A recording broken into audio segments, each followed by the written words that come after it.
La péninsule de Sorrente ferme la baie de Naples au sud.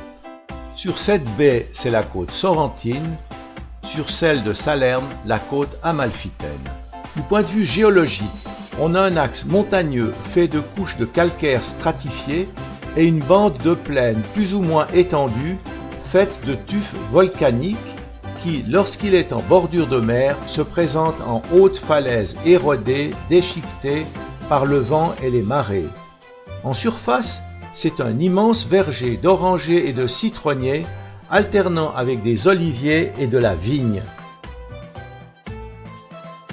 Depuis les hauts de Sorrente, par temps clair, on aperçoit le Vésuve. C'est aussi un excellent point de vue pour de mémorables couchers de soleil qui font la joie des photographes. Lorsque l'on vient de Naples, l'arrivée à Sorrente est particulièrement spectaculaire avec une route sinueuse taillée à flanc de montagne. Le trafic y est toujours intense avec des bus qui croisent au millimètre. De nombreux belvédères sont aménagés vers l'aval pour permettre aux touristes de contempler ce magnifique paysage avec ses falaises abruptes tombant dans la mer.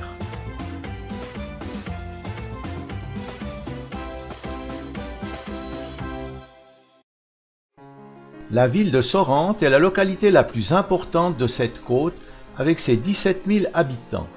Sophia Loren en est originaire. Mais il y a aussi un autre citoyen célèbre, Francesco Schettino, le commandant du Costa Concordia, domicilié précisément à Sant'Agnello. Les rues étroites, à l'abri du soleil, leur large pavage nous rappellent que Naples n'est pas loin. 1h30 dans les meilleures conditions pour 40 km sur cette route sinueuse à gros trafic.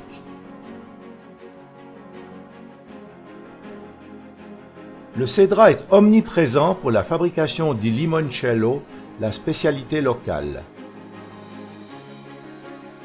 La configuration géologique de Sorrente l'empêche d'avoir de belles et grandes plages de sable, mais son port est florissant et fort ancien, car il était autrefois, avant la construction de la route, la seule liaison avec le reste du pays.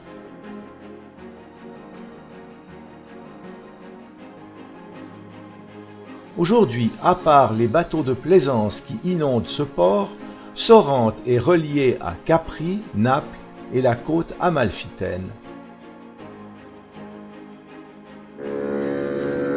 Il y a également le passage des paquebots de croisière qui viennent faire leur salutation à la côte. Les plages de sable se trouvent plus au nord sur la côte à Vico Equense. Les jours de grande chaleur d'été, il faut se lever bien tôt pour trouver à garer sa voiture et un carré de sable pour étendre son linge de bain. En fond d'écran, le Vésuve dans toute sa majesté. Ce volcan est visible tout au long de la côte. Il est haut de 1281 mètres. Le cratère a 1,5 km de circonférence et 300 mètres de profondeur. À l'origine, le volcan était beaucoup plus haut, 2000 à 2800 mètres selon divers spécialistes, mais avec toutes les éruptions, il a perdu son couronnement. On cite toujours celle de 79 après Jésus-Christ, qui détruisit Pompéi et Herculanum, mais aussi celle de 1944, qui anéantit divers villages au pied de la montagne.